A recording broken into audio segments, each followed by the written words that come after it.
देखिए, बिहार में चुनावी राजनीतिक पारा बहुत हाई हो चुका है। पहले दौर का जो मतदान होना है उसके चुनाव प्रचार के आखिरी 2 दिन ही बचे हैं और ऐसे में सभी राजनीतिक दलों की ओर से एक दूसरे पर शब्दों के तीखे प्रहार किए जा रहे हैं। हम आज जानने की कोशिश करते हैं कि अभी तक के चुनाव प्रचार को देखें, मुद्दों को देखें और बॉडी लैंग्वेज को देखें तो महागठबंधन या फिर एनडीए गठबंधन कौन किस पर हावी पड़ता हुआ दिख रहा है। इस वक्त हमारे साथ मौजूद है प्रभात पांडे जी, हमारे वरिष्ठ सहयोगी हैं, बिहार से हैं, बिहार की राजनीति पर लगातार नजर रख रहे हैं और हम चर्चा रोज ही करते हैं। जी मेनका, बहुत बहुत धन्यवाद आपका। प्रभात जी, आज मुद्दों से शुरू करते हैं। 2 दिन नहीं, अब तो 1.5 दिन बचा है। 1.5 दिन बचे हैं। आज का आधा दिन निकल गया और आज भी अगर आप देखें तो काफ़ी सरगर्मी है बिहार के सियासी फिजाओं में।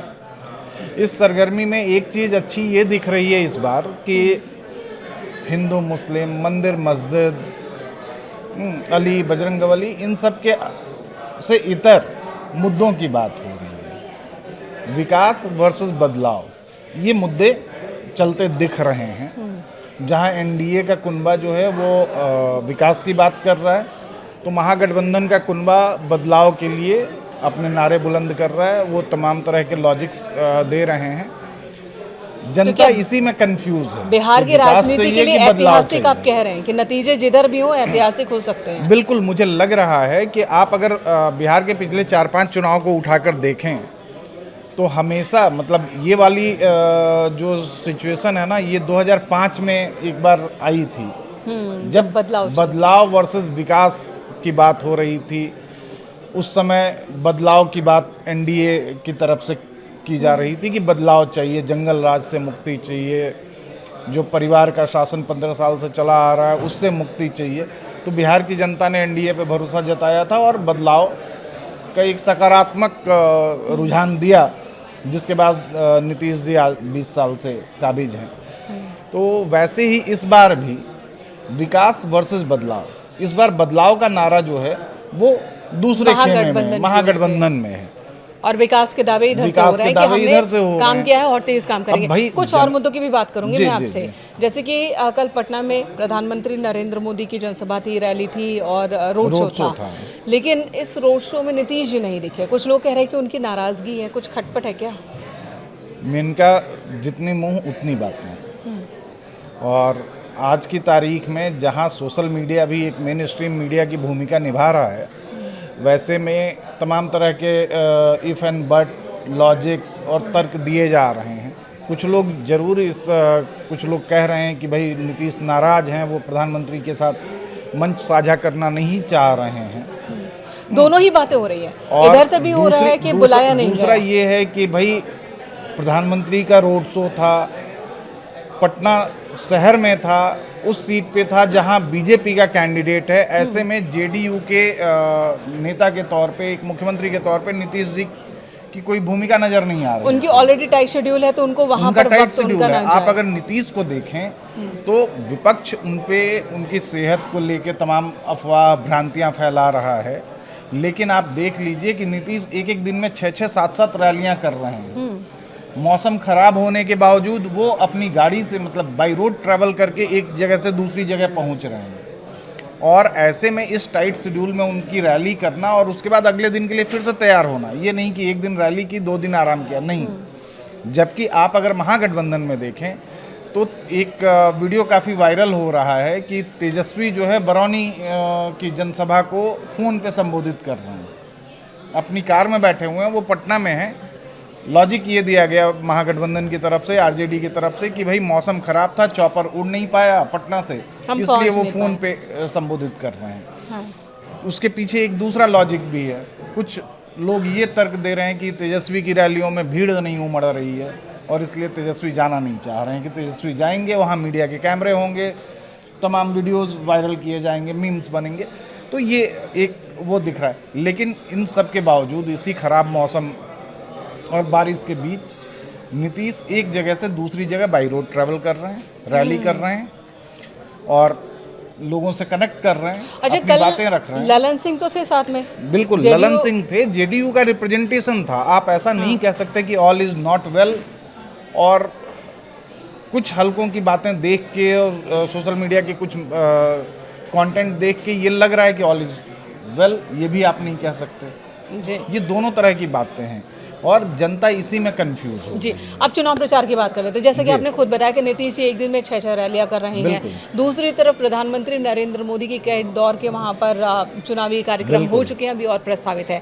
यहाँ से उत्तर प्रदेश के मुख्यमंत्री योगी आदित्यनाथ 20 रैलियां तो अभी उनकी प्रस्तावित है, जनसभा। बिल्कुल। उसके आगे के भी और डिमांड्स हो रहे देखिए, हैं। पूरा एनडीए जो है चुनाव प्रचार में लगा है। और बिल्कुल। वहीं अगर महागठबंधन की बात करें, तेजस्वी है, राहुल है, अब प्रियंका गांधी भी आज से चुनाव मैदान में है। तो कहाँ दिख अखिलेश रहा को कहाँ छोड़ रहे हैं? अखिलेश जी आप भी अखिलेश आज से। भी हैं। तो जबकि बराबरी देखिए, का मसला दिख ये रहा है इस- या कोई आगे पीछे रह गया? ये बिहार का जो बैटल है ना, इसको आप सिर्फ बिहार से कंपेयर मत कीजिए, आप इसको सिर्फ बिहार के नज़रिए से मत देखिए। आप इसको देखिए कि कई बार कहा जा रहा है और इस बार ये लॉजिक काफ़ी काम कर रहा है। लोगों की तरफ से आ रहा है कि हमेशा बिहार ही परिवर्तन की लहर लेके आया है। लोग कंपेयर कर रहे हैं जेपी मूवमेंट से। इस बार भी बिहार कोई ऐसी ही बदलाव की लहर दिखाएगा। क्या हालांकि बदलाव हो सकता है? अब बदलाव क्या हो सकता है ये तो मतलब भविष्य के गर्भ में है। अब जब 14 तारीख को नतीजे बताएंगे कि बदलाव क्या होगा। लेकिन आप अगर ये देखें इसमें कि अखिलेश, राहुल, तेजस्वी, प्रियंका, ये तमाम तरह के जो टॉप लाइन लीडरशिप है महागठबंधन की, वो मैदान में उतर रही है। ऑन टाइम है रैली या कर ये रही। देर कर चुके हैं? क्योंकि नहीं, एनडीए का थोड़ी प्रचार तो देखिए, पहले से ही शुरू हो गया था। एनडीए मत कहिए, आप उसको बीजेपी कहिए। अगर बीजेपी को आप देखें ना, तो बीजेपी 2400 घंटे 365 दिन वो चुनावी मोड में रहती है। हाँ। मुझे अटल जी का एक कोट याद आता है। अटल जी से किसी ने एक इंटरव्यू में पूछा कि बीजेपी हमेशा चुनाव के लिए तैयार रहती है। अटल जी ने कहा कि बिल्कुल, आप आज चुनाव करा लीजिए, मैं आज चुनाव के लिए तैयार हूँ। ये बात 1998-99 की है। उन्होंने कहा कि बीजेपी 365 दिन चुनावी मोड में रहती है और बीजेपी को चुनाव की स्पेशल तैयारी करने की ज़रूरत नहीं होती। वही हाल बीजेपी का अभी भी है। बीजेपी के सारे नेता आप देख लीजिए ना कि यूपी के नेताओं का जमावड़ा लगा हुआ है बिहार में, महाराष्ट्र के नेता आए हुए हैं, राजस्थान बीजेपी के हैं, मध्य प्रदेश के बीजेपी नेता जो है बिहार में कैंप कर रहे हैं, वो ग्राउंड पे काम कर रहे हैं। तो बीजेपी एक एक सीट को लेके अपनी स्ट्रैटेजी प्लान करती है और नेताओं का डेपुटेशन करती है जी। और आप अगर देख लें तो योगी की रैली अभी तक 3-3-6 और आज 4-10 और 2-12, आज अगर 4 रैली वो पूरी अपनी कर लेते हैं शाम तक तो 12 रैलियां हो जाएंगी। अभी प्राइमरी फेज में ही 20 रैली का प्रस्ताव था। आज एक खबर मैं देख रहा था कि बीजेपी का हर कैंडिडेट ये चाह रहा है कि योगी उसके क्षेत्र में आए, रैली करें। थोड़ा करेक्ट करती हूँ, सिर्फ बीजेपी नहीं, एनडीए, एलजेपी की ओर से भी डिमांड रखी गई है, जेडीयू के नेताओं ने भी डिमांड रखी है। खास तौर पे आरजेडी का जो गढ़ है, हाँ, वहाँ पे योगी की भारी डिमांड है। आप अगर देख लें कि योगी ने 29 अक्टूबर को रैली की, 31 अक्टूबर को की, 29 अक्टूबर को भी सिवान के राघोपुर में रैली की जहां से आरजेडी ने साहबुद्दीन के बेटे को टिकट दिया है।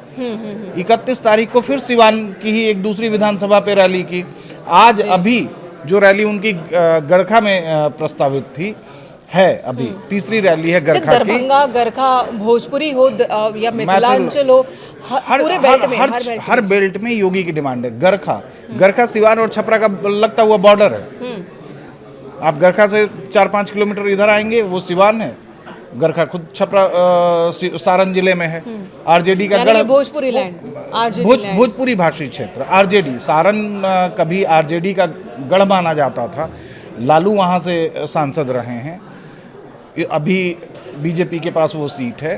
तो आप इस तरीके से अगर देखें तो बीजेपी और बिहार के एनडीए घटक दलों ने इतनी स्ट्रैटेजिकली ये प्लान किया हुआ है कि आरजेडी और महागठबंधन को हर मोर्चे पे घेरने की तैयारी। एक जब ये जिक्र हो यहाँ पर है तो एक और बात करती हूँ। भोजपुरी जब बात होती है, भूमिहार वोटर्स की बात हो रही है, जो अनंत और सूरज भान इस वक्त चर्चा में भी, अनंत की गिरफ्तारी हो गई। इसी बीच कहा जा रहा है कि भोजपुरी 19% वोटर्स ने पिछली बार महागठबंधन का साथ दिया था। इससे पहले वाले इलेक्शन में वो एनडीए के साथ थे। इस बार इस जो वोटर्स है ना, इस पर नजर है सबकी। देखिए, क्या योगी जी वहां पर वो बिखराव को रोक पाएंगे? नहीं, आप अगर भोजपुरी भाषी क्षेत्र को देखें तो जो मैंने पिछले वीडियो में आपसे चर्चा की थी कि भोजपुरी भाषी क्षेत्र जो हैं वो गोरखपुर से लगते हुए इलाके हैं। बिल्कुल। गोरखपुर नहीं कहना चाहिए, उत्तर प्रदेश। छपरा, सिवान, गोपालगंज, ये आपको गोरखपुर, कुशीनगर, देवरिया इन इलाकों से लगता हुआ बेल्ट है। ये आप अगर भोजपुर, बक्सर, कैमूर की बात करें तो ये बनारस, चंदौली वाले इलाके से लगता हुआ इलाका है बिहार का। और इन इलाकों में खास तौर पे चर्चा हो रही है यूपी और बिहार के डेवलपमेंट मॉडल को कंपेयर किया जा रहा है। योगी मॉडल की चर्चा हो रही है। तो जब योगी मॉडल की चर्चा हो रही है तो योगी मॉडल को कैश कराना बीजेपी और एनडीए के लिए स्वाभाविक है, लाजमी है कि वो जब योगी की चर्चा हो रही है, यूपी के योगी मॉडल की चर्चा हो रही है, तो योगी को वहाँ ले जाया जाए। और योगी की जो इमेज है, मुख्यमंत्री योगी की जो इमेज आपको दिख रही है इस चुनाव में, एक फायरी, एक टफ टास्क मास्टर, एक कड़क प्रशासक वाली, टफ एडमिनिस्ट्रेटर वाली इमेज जो है वो दिख रही है। और यही वजह है कि बिहार में आज कहीं भी बात हो रही है ना, बीजेपी तो कर ही रही है, एलजेपी भी डिमांड कर रही है, जेडीयू भी कह रही है कि जहां हमारी टफ फाइट है वहां योगी की रैली कराई जाए या मोदी की रैली कराई जाए। मोदी, अमित शाह और योगी, ये तीन लोग हाई डिमांड में हैं अभी। बिल्कुल, ये हाई डिमांड में है। और उधर बात कर लेते हैं कुछ और मुद्दों की भी, जैसे कि तेजस्वी और तेज प्रताप, इनका घरेलू मसला है। लेकिन तेज प्रताप अब उस सीट पर जा रहे हैं प्रचार करने और कर रहे हैं जहाँ पर तेजस्वी चुनाव मैदान में भाई भाई के खिलाफ प्रचार कर। आपको इस सवाल पे आऊँगा। आज सुबह ही एक पॉपअप मैंने देखा, एक किसी यूट्यूबर ने बात की राबड़ी से। उस पूरी बातचीत में अगर आप देखें तो एक माँ का दर्द छलका, एक बेटे को आशीर्वाद दें या दूसरे को दें। और राबड़ी ने आज खुल के कह दिया कि साहब और छोटे बेटे के चक्कर में बड़े बेटे से वो खुल के फ़ोन पे बात नहीं कर पा रहे हैं। साहब मतलब लालू जी, छोटा बेटा तेजस्वी, लेकिन माँ का दिल जो है ना भाई, बड़ा बेटा है वो। कई बेटियों के बाद एक बड़ा बेटा पैदा हुआ था उनके घर में, तेज प्रताप। और तेज प्रताप आज भाई घर से ही बेदखल है, राजनीतिक, ठीक है, आपने राजनीतिक विरासत नहीं दी उनको, वो अपना मुकाम संघर्ष कर रहा है। और मुझे लगता है जो महुआ की ग्राउंड रिपोर्ट है और जो पॉलिटिकल हल्के में चर्चा है कि तेज प्रताप बड़ी आसानी से अपनी वो सीट निकाल लेगा। यहाँ एक और एंगल है, कुछ लोग कह रहे हैं कि तेज प्रताप को अपने घर में, अपनी पार्टी में जगह नहीं मिली, वो अपनी जगह बना रहे हैं, ठीक है, लेकिन वो भाई के खिलाफ क्यों जा रहे हैं? भाई के खिलाफ प्रचार ना करें, वो अपनी सीट तक रहें। कुछ लोग हैं जो आरजेडी से समर्थन रखते हैं, मतलब जुड़ाव रखते हैं, वही ये बात कह रहे हैं। जी नहीं, देखिए उसमें आप अगर देखें तो तेजस्वी और तेज प्रताप में एक नेचुरल लीडरशिप क्वालिटी, एक नेचुरल पब्लिक कनेक्ट जो है ना, तेज प्रताप का ज़्यादा बेहतर है तेजस्वी के मुकाबले। अच्छा, मैं अभी कुछ दिन पहले, कल या परसों ही, मैं तेज प्रताप की कुछ रैलीज देख रहा था। वहाँ पे वो एक स्पॉन्टेनियस, बिना कोई रिटन स्क्रिप्ट, बिना किसी खास उसके, वो जब बात कर रहे थे ना, लोग पब्लिक से जो कनेक्ट था उनका, वो गजब का था। और एक गजब का कॉन्फिडेंस भी दिख रहा है। उनके पास खोने के लिए कुछ है भी नहीं, खोने के लिए कुछ नहीं है, जो भी है आपको पाना है। हाँ, और जब आपके पास खोने को कुछ नहीं हो तो आप अपने नेचुरल इंस्टिंक्ट में आते हैं, सोचते कम है कि यहाँ से जो भी मिलेगा वो मेरा गेन हो। तो आप एक चीज़ देखिए कि बीजेपी, एनडीए, ये जब भी बात कर रहे हैं, ठीक है, कुछ चीज़ें, महिलाओं के विकास की बात हो रही है, सेफ्टी की बात हो रही है, सिक्योरिटी की बात हो रही है, लेकिन मैक्सिमम टाइम ये गिनवा रहे हैं पीछे की चीज़ें। जंगल राज, लालू के रिजीम की बात, जो मतलब आज से बीते हुए 20 साल हो गए। लेकिन इसके उलट आप अगर तेजस्वी को देखें तो तेजस्वी जब भी बात कर रहे हैं, तो अब तेजस्वी बात किसकी कर रहे हैं? रोजगार की, एम्प्लॉयमेंट की, हर घर एक सरकारी नौकरी देंगे, डेवलपमेंट की बात कर रहे हैं, एजुकेशन की बात कर रहे हैं, हेल्थ सर्विसेज की बात कर रहे हैं, इंडस्ट्रियलाइजेशन की बात कर रहे हैं। तो तेजस्वी में, मतलब महागठबंधन और तेजस्वी में जो ये एक शिफ्ट आया है, अभी तक ये एनडीए और बीजेपी के ट्रैप पे या उनकी पिच पे नहीं आए हैं। बीजेपी तमाम कोशिश कर रही है कि महागठबंधन को उसकी पिच से उतारने की। इनका पिच क्या है?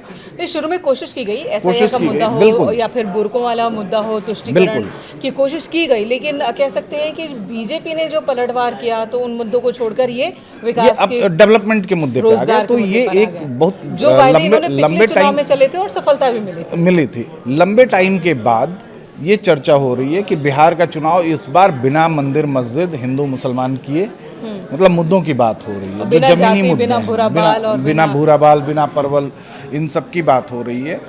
तो ये एक पॉजिटिव शिफ्ट दिख रहा है बिहार चुनाव में इस बार के।